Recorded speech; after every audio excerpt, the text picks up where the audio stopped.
राज्यातली सर्वात श्रीमंत महापालिका म्हणून ओळखल्या जाणाऱ्या मुंबई महापालिकेचे 39 चेक्स बाउन्स झाले। महापालिकेच्या विद्यार्थ्यांना पोषण आहार पुरवणाऱ्या महिला बचत गटांना दिलेले हे चेक मार्च महिन्यात एकापाठोपाठ बाउन्स झाले। एकाच क्रमांकाचे 2 चेक महापालिकेच्या खात्यावर आल्यानंतर खबरदारी म्हणून बँकेने महापालिकेच्या शिक्षण विभागाचं खातं गोठवल्याने हे 39 चेक्स बाउन्स झालेत। मात्र या दरम्यान महापालिकेने साधी पोलीस तक्रार करण्याची तसदी सुद्धा घेतली नाही। हा प्रकार उघड झाल्यावर तब्बल 4 महिन्यांनंतर 22 ऑगस्टला पोलीस तक्रार देण्यात आली। पोलीस तक्रार करण्यास एवढा उशीर का केला असा प्रश्न आता उपस्थित होतोय।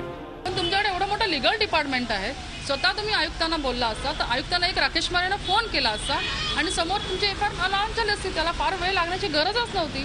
म्हणजे ह्या सर्व प्रकरणात कुठेतरी काळाबेरा दिसून येतो। म्हणजे आमचा सगळ्यात महत्त्वाचा प्रश्न की तो चेक फॉर्जरी चेक आला कुठून आणि असे कितीतरी चेक मला वाटतं यांनी इश्यू केले असतील। महापालिकेचा हा कारभार समोर आल्यानंतर पोषण आहार पुरवणाऱ्या महिलांना पूर्वी चेकचं वाटप करण्यात आलंय। मात्र यावेळी सुद्धा शिक्षण अधिकाऱ्यांनी त्यांचीच उलट तपासणी केली। मात्र या प्रकारासारखे पुन्हा चेक बाउन्स झाल्यास पोषण आहार पुरवठा केला जाणार नाही असा इशारा महिला बचत गटांनी दिलाय। आता आम्हाला आमचं पेमेंट मिळालंय, पण ह्याच्या पुढचं आता जे एप्रिल जून जुलैचं आमचं पेमेंट अडकलेलं आहे अकॅडमिक इयर त्याचं अजून काही त्यांच्याकडून प्रोसिजर झालेली नाहीये। त्यांनी त्याच्या बाबतीत जरा लवकरात लवकर प्रोसिजर करायला हवी। एकूणच प्रशासनाच्या उदासीन कारभारामुळे मुंबई महापालिकेसारख्या श्रीमंत महापालिकेवर चेक बाउन्स होण्याची नामुष्की उठवली। कृष्णा पाटील, झी मीडिया, मुंबई।